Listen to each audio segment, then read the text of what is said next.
सुबह का वक्त था। देवपुर गांव में ठंडी हवा चल रही थी। अंजलि कुएं पर पानी भरने आई थी, पर उसकी नजरें अपने मायके की तरफ थीं, जो बिल्कुल पड़ोस में था।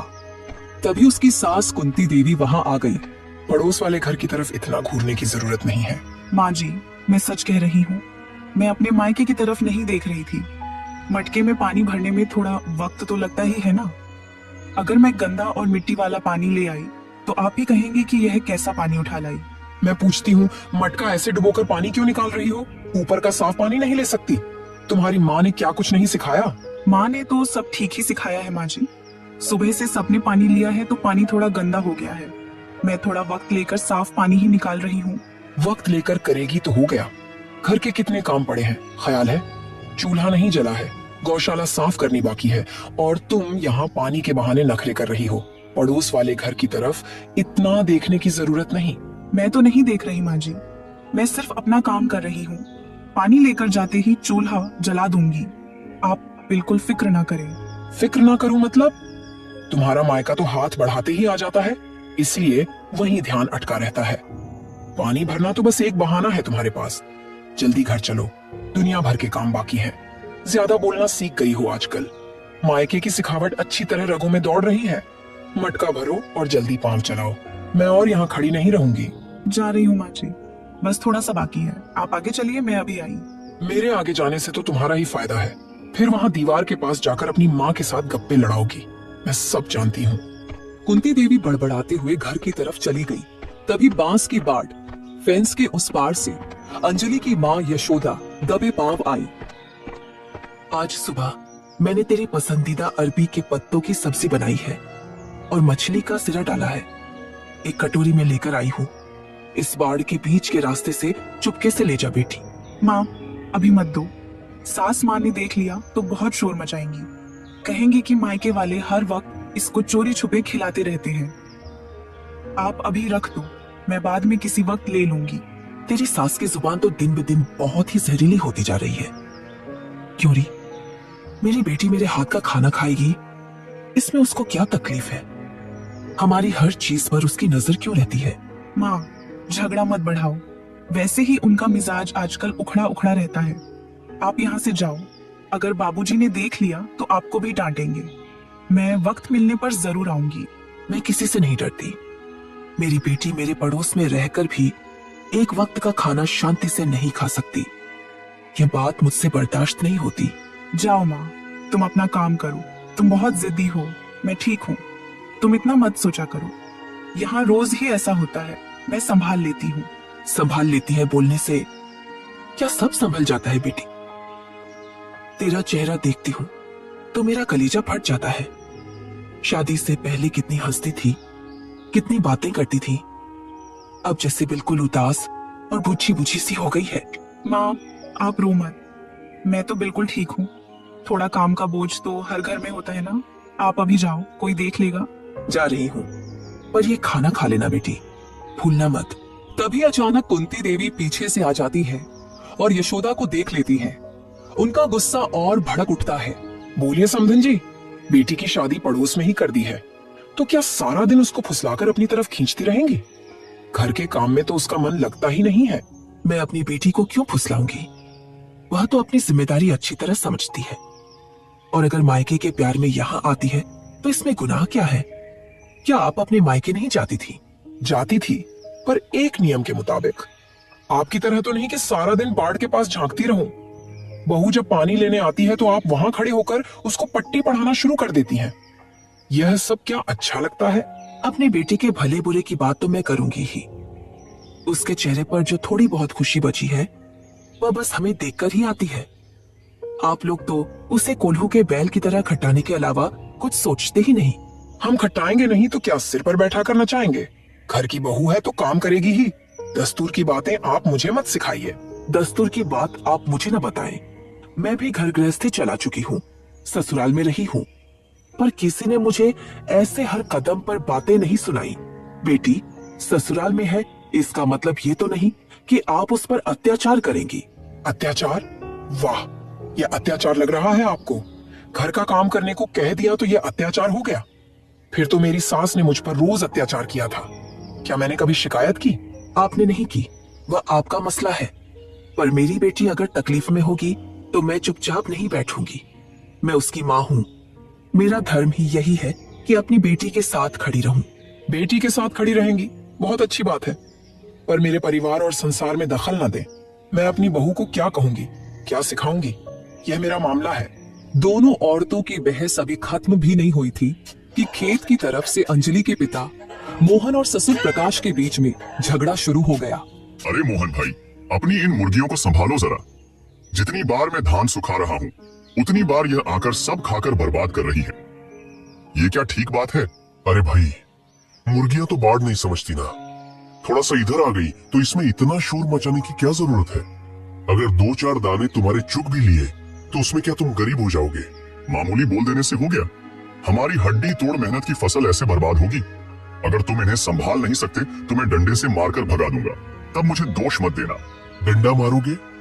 मेरी मुर्गियों पर डंडा मारोगे? पड़ोसियों के साथ ऐसी दुश्मनी रखोगे तो तुम्हारा ही नुकसान होगा। याद रखना, एक मुर्गी के पीछे इतनी बातें सुना दी। रिश्ते तो तुम खुद खराब कर रहे हो। बेटी हमारे घर दी है तो क्या हम पर अपनी जमींदारी चलाओगे? अपने पशुओं को ठीक से बांध कर रखो, वरना अंजाम अच्छा नहीं होगा। जमींदारी दिखाने की बात तुम कर रहे हो। मैं तुम्हारा धान चोरी करने नहीं आया। एक मुर्गी आ गई, उस पर इतना बवाल, और तुम्हारी गाय भी तो हमारे खेत में आती है। क्या मैं वह भूल गया हूँ?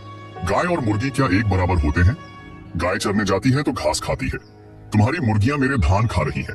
फर्क समझ नहीं आ रहा? फर्क मैं बहुत अच्छी तरह समझता हूँ, लेकिन एक गांव में रहते हुए थोड़ा समझौता करके चलना पड़ता है।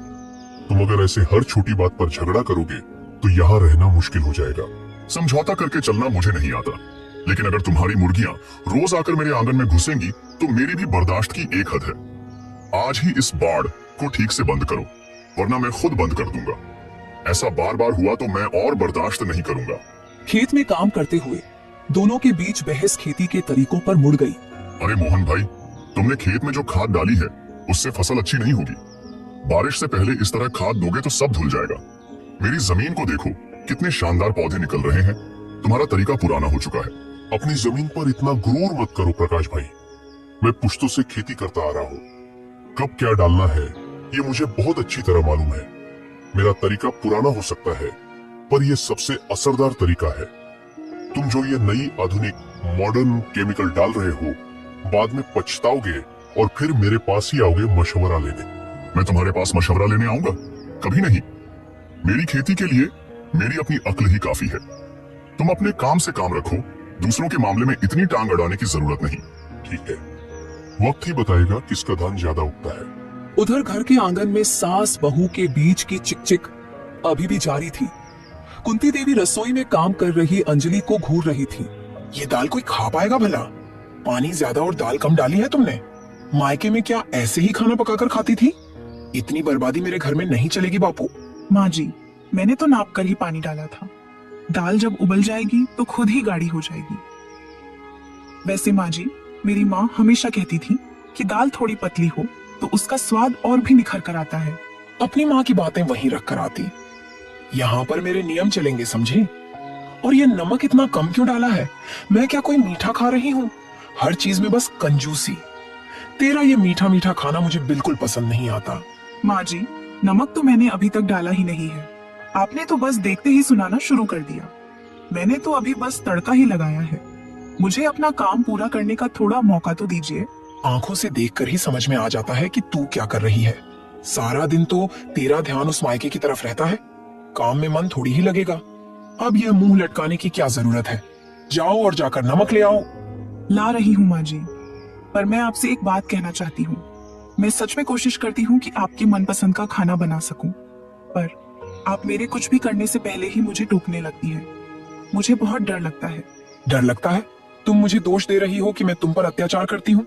इतनी बड़ी बड़ी बातें करना कहाँ से सीख लिया तुमने? मैं ज्यादा नहीं बोल रही माँ जी, बस इतना कह रही हूँ कि मुझे थोड़ा मौका दीजिए। एक बार खाकर तो देखिए, फिर बताइएगा कैसा बना है।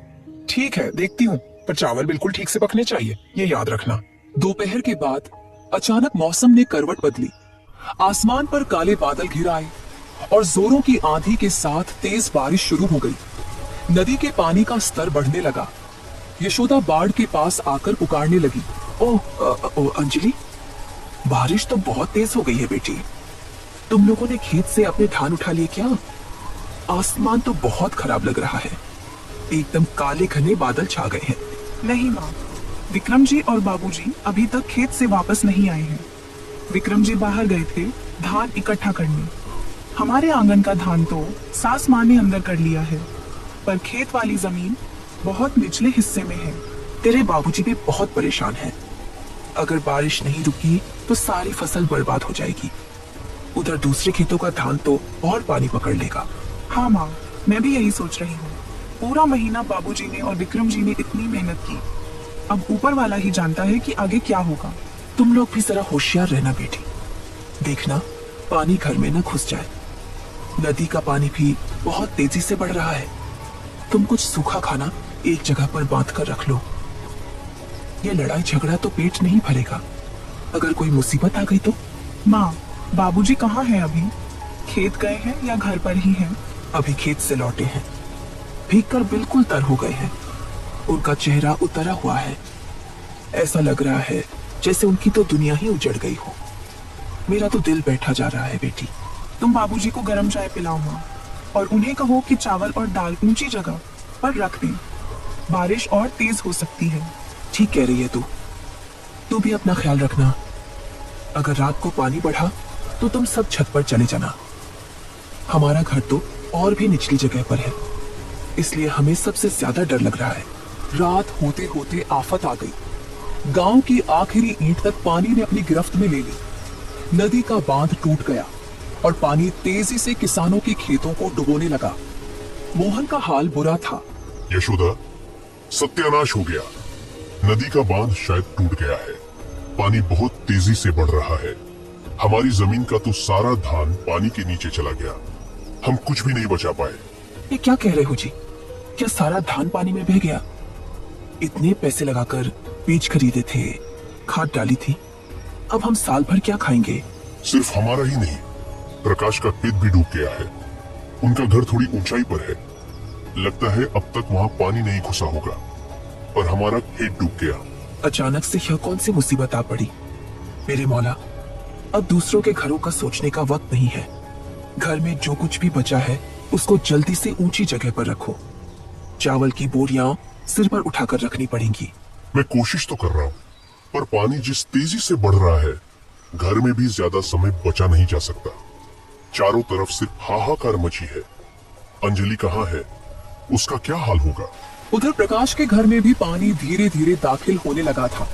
हालांकि वह घर थोड़ा ऊंचाई पर था। सब लोग छत और दालान पर जमा थे। विक्रम, अपनी पत्नी को आवाज दो, जल्दी। नीचे वाले कमरे में पानी भरने वाला है। जी बाबूजी, वो बाहर चबूतरे पर खड़ी है। मैं उसको कब से कह रहा हूँ ऊपर आने को, पर वह बार बार पड़ोस में अपने माँ बाप के घर की तरफ देख रही है। उसके माँ बाप के लिए वह परेशान है। उनका घर तो बिल्कुल निचले हिस्से में है ना। हाँ, बाहर तो कमर तक पानी भर चुका है। मोहन अपने घर में घुटनों तक पानी में खड़ा था और परेशान था। यशोदा, मुझसे और बर्दाश्त नहीं होता। सब बर्बाद हो गया। जिस खेत के भरोसे हम बैठे थे, आज वह सब पानी में समा गया। कल सुबह तक सारा धान सड़ जाएगा। खेती की बातें अभी छोड़ दो जी। जिंदगी जरूरी है। हमारा इस निचले इलाके में अब रहना खतरे से खाली नहीं। किसी ने सोचा भी नहीं था कि अचानक इतना पानी आ जाएगा। प्रकाश का घर थोड़ा ऊंचाई पर है, पर कल ही तो हमारी उनसे कितनी बहस हुई थी। इस मुसीबत की घड़ी में क्या वह लोग हमें अपने घर में पनाह देंगे? मुर्गियों के पीछे मैंने कितना बवाल खड़ा कर दिया था। मुसीबत के वक्त पुरानी बातों को दिल से लगाकर नहीं रखना चाहिए। हमारी बेटी अंजलि वहां है। हमारे दुख में उसकी जान निकल रही होगी। हमें वहां जाना ही पड़ेगा, वरना रात होते ही खतरा और बढ़ जाएगा। मुझे बहुत शर्म आ रही है यशोदा। कल मैंने खेती के तरीकों को लेकर भी कितनी बातें सुनाई थी उसको, और आज देखो उसी के घर के आगे आसरा मांगने जाना पड़ रहा है। विधाता हमारा कैसा इम्तिहान ले रहा है। बाढ़ का पानी किसी की शर्म देखकर अपना रुख नहीं मोड़ता जी। चलिए, जो भी कुछ हाथ आता है समेट लीजिए। कपड़े, चूड़ा, गुड़ सब ले लीजिए। बाकी जो होगा वह ऊपर वाला देखेगा। इतने दिन की मेहनत, सारे सपने मिट्टी में मिल गए। इसे सजा मत कहो यशोदा। अब अगर हम दोनों परिवार मिल जाएंगे तो शायद गिरकर दोबारा खड़े हो सके। अकेले अब कोई नहीं बच पाएगा। तुम ठीक ही कह रही हो, चलो यहाँ से। मोहन और यशोदा अपने सामान की गठरियां वो सिर पर रखे तूफानी बारिश और कमर तक पानी चीरते हुए प्रकाश के घर के आंगन में पहुंचे। उन्हें देखकर अंजलि भागती हुई आई। माँ, बाबूजी, आप लोग इस तरह भीग कर आए हैं। क्या आपके घर में पूरा पानी घुस गया? माँ जी, देखिए ना, इनके घर में पूरा पानी भर गया है। आओ समधी जी, आओ यशोदा बहन, अंदर आओ जल्दी। बाहर बारिश में क्यों खड़े हो? अंजलि बहू, इन्हें जल्दी से अंदर कमरे में ले जा और सूखे कपड़े निकाल कर दे। मैं सोच ही रही थी आपके पास आने का, पर शर्म के मारे मुंह से शब्द ही नहीं निकल रहे थे। माँ जी, आप सच में इनको यहाँ रहने देंगी? मुझे लग रहा था आप कल के उस झगड़े की वजह से इन पर गुस्सा करेंगी। अरे पागल लड़की, मुसीबत के वक्त कौन दुश्मनी याद रखता है? तुम्हारा घर हो या हमारा, हालात तो एक जैसी ही है। अब हम सब एक ही घर में रहेंगे। इंसान ही इंसान के काम आता है ना। आपने तो सच में अपने बड़े होने का सबूत दिया कुंती बहन। मैं तो अंदर ही अंदर डर रही थी, पर अब सबको एक साथ देखकर डर थोड़ा कम हो गया है। मैं अभी अंदर से चूड़ा और गुड लेकर आती हूँ सबके लिए। आप दोनों जल्दी से आकर बैठिए। विक्रम, जरा चूड़ा निकाल दो। अगर चूल्हा जल सके तो गर्म चाय बनाते हैं। यशोदा बहन, आप इधर आइए। मेरी पुरानी सूखी साड़ी रखी है, वह पहन लीजिए। मोहन भाई, तुम्हारा हाथ तो ठंड से कांप रहा है। आओ मेरे दोस्त, अंदर आओ। विक्रम, बेटा अपने ससुर जी के लिए एक कंबल निकालना।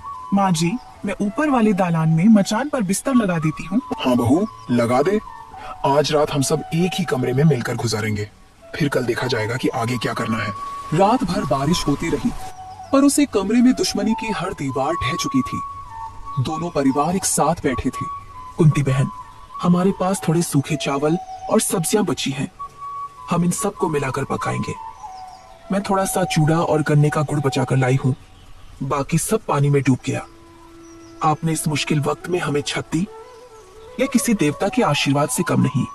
देखिए यशोदा बहन, आज इस मुसीबत ने मुझे एक बात सिखा दी कि हम लोग बेकार की बातों में उलझकर रिश्ते खराब करते हैं। जब पेट में रोटी न हो और सिर पर छत न हो तो कोई घमंड दिखाने नहीं आता। बिल्कुल ठीक कहा आपने। वह तालाब किनारे वाले हल्के फुल्के झगड़े अब कितने मामूली लग रहे हैं। हमें पहले दिन से ही एक होकर रहना चाहिए था। हाँ, अब यह थोड़ा सा चूड़ा गुड़ बांट कर ही खा लेंगे तो दिल को शांति मिल जाएगी। और हाँ, मेरी अंजलि बहू वाकई बहुत प्यारी और समझदार लड़की है। मैं तो बेवजह उसे खरी खोटी सुनाती थी, अब से मैं उसे बिल्कुल परेशान नहीं करूंगी। खाना, काम, मैं हर बात पर उसे ताने मारती थी। वह बेचारी चुपचाप मेरे सितम सहती रही। आज सोचती हूँ तो खुद पर शर्म आती है। जो होना था वह हो गया बहन। आज फिलहाल इस चूड़ा गुड़ से ही गुजारा कर लेते हैं। कल सुबह उबलते पानी में चावल पका लेंगे। अंजलि बेटा, ला हम सबको थोड़ा थोड़ा चूड़ा बांट दे। आज इस तूफानी रात में हम ये बांट कर खाएंगे। कोने में बैठे मोहन और प्रकाश भी अपनी बातों में लगे थे। दोनों के दिलों की तलखी खत्म हो चुकी थी। बाबूजी, आप इतने उदास मत होइए। जमीन भले ही डूब गई है, पानी उतरने के बाद खेत फिर से सज जाएंगे। हम सब मिलकर नए सिरे से खेती करेंगे। आप और विक्रम जी और प्रकाश बाबूजी मिलकर काम करेंगे तो देखना, उगती हुई फसल और भी शानदार होगी। सच कहा बेटी, इतने सालों से मैं अकेले खेती की लड़ाई लड़ रहा था। इस बार मैं अपने भाई प्रकाश से हाथ मिलाऊंगा। मेरा पुराना तजुर्बा और इनकी आधुनिक मॉडर्न विधि जब एक साथ मिलेंगे तो कमाल होगा। सही कहा मोहन। इस बाढ़ ने भले हमसे हमारा सरमाया छीन लिया हो, लेकिन हमें एक बहुत बड़ी सीख दे गई। झगड़े करके सिर्फ वक्त की बर्बादी होती है। अंजलि बेटी, इतने दिन हम लोग ही तुझे ठीक से समझ नहीं पाए। मैंने तो हमेशा यही चाहा था कि मेरे मायके और ससुराल दोनों परिवार खुशी खुशी रहे। अब शायद हमारे बीच कभी झगड़ा नहीं होगा, है ना? कभी नहीं मेरी बच्ची। इस बचकानी लड़ाई पर पूरा गांव हमारी हंसी उड़ाता था, लेकिन अब हम सब मिलजुल कर इन सब की बोलती बंद कर देंगे। तेरे ससुर जी चुपचाप रहते थे, लेकिन इनके दिल में भी यही तमन्ना थी कि हमारा रिश्ता मजबूत हो, पर हमारे बेजा घमंड ने दरमियान में खाई बना दी। घमंड और गुरूर तो दोनों तरफ ही था। मेरे दोस्त, मुझे अपनी खेती पर गुरूर था और तू अपनी नस्लों की खेती पर फख्र करता था। जबकि सच्चाई तो यह थी कि हम दोनों को एक दूसरे से बहुत कुछ सीखना था। अगर तभी हम दोनों अपना तजुर्बा मिला लेते तो दोनों का मुनाफा होता। पर देर आए दुरुस्त आए। कुंती बहन, जो गुजर गया उसे भूल जाइए। मैंने आपको बहुत बार ताने मारे हैं। इस आफत में समझ आया कि आप लोग हमारे कितने अपने हैं। आप मुझे भी दिल से माफ करिए। मेरा भी मिजाज कुछ ज्यादा ही खराब हो जाता था। हमारी अंजलि हमेशा इस घर को ऐसे ही प्यार से सजा कर रखेगी। वह सिर्फ आपकी बेटी नहीं, इस पूरे घर की रौनक है। अब से उस आंगन में बंधी वो बाड़ हमेशा के लिए हट जाएगी। वह दीवार गिराकर हम अपने दोनों आंगन एक कर लेंगे। बिल्कुल यही होगा। अब आगे से खेती बाड़ी, खाना पीना, उठना बैठना सब एक परिवार की तरह होगा। सही बात है। चलिए कल साथ मिलकर खाना बनाएंगे। अब बहू को अकेले सब काम नहीं करना पड़ेगा। तुम्हें पता है प्रकाश, कल रात जब तुमने हमें बारिश से बचाकर अपने घर में बुला लिया था, मेरे तो आंसू ही नहीं रुक रहे थे। मुझे तो लग रहा था तुम शायद अपना दरवाजा हमारे आगे हमेशा के लिए बंद कर लोगे। पर तुमने जैसे आगे बढ़कर हमें अपने सीने से लगाया, वह वक्त मैं मरते दम तक भुला नहीं पाऊंगा। अरे पागल हो गए हो क्या? दरवाजा बंद करता? मैं कोई पत्थर दिल इंसान हूँ क्या? तुम्हारी बेटी हमारे घर की रानी बनकर बैठी है और तुम उसके माँ बाप हो। गुस्से में आकर कुछ कड़वी बातें कह गया जरूर, पर दिल से कभी तुम्हें पराया नहीं माना। अंदर अंदर मुझे भी पता था तुम अच्छे इंसान हो। देखो अंजलि, अब तो हमारे बड़े एक हो गए हैं। अब तुम्हें छुप छुप कर अपनी माँ के हाथ का खाना नहीं खाना पड़ेगा। अब तो हम सब एक ही रसोई में खाएंगे। जी विक्रम जी, अब आपको भी मुझे उदास नहीं देखना पड़ेगा। मेरा घर अब मुकम्मल हो गया है। बारिश थमी और धूप की किरणें नई सुबह और एक नए आंगन की खुशियां लेकर आईं। अब उनके बीच दिलों और आंगन दोनों की दीवार हमेशा के लिए गिर चुकी थी। इस कहानी से हमें यह सीख मिलती है कि आपसी झगड़े, अहंकार और छोटी छोटी बातों पर विवाद केवल रिश्तों को कमजोर करते हैं। मुश्किल समय में वही लोग काम आते हैं जिनसे हम कभी नाराज रहते हैं। इसलिए प्रेम, सहयोग और एकता से ही जीवन आसान और सुखद बनता है। जब हम अपने अहंकार को छोड़कर एक दूसरे का साथ देते हैं, तभी सच्चे रिश्तों की पहचान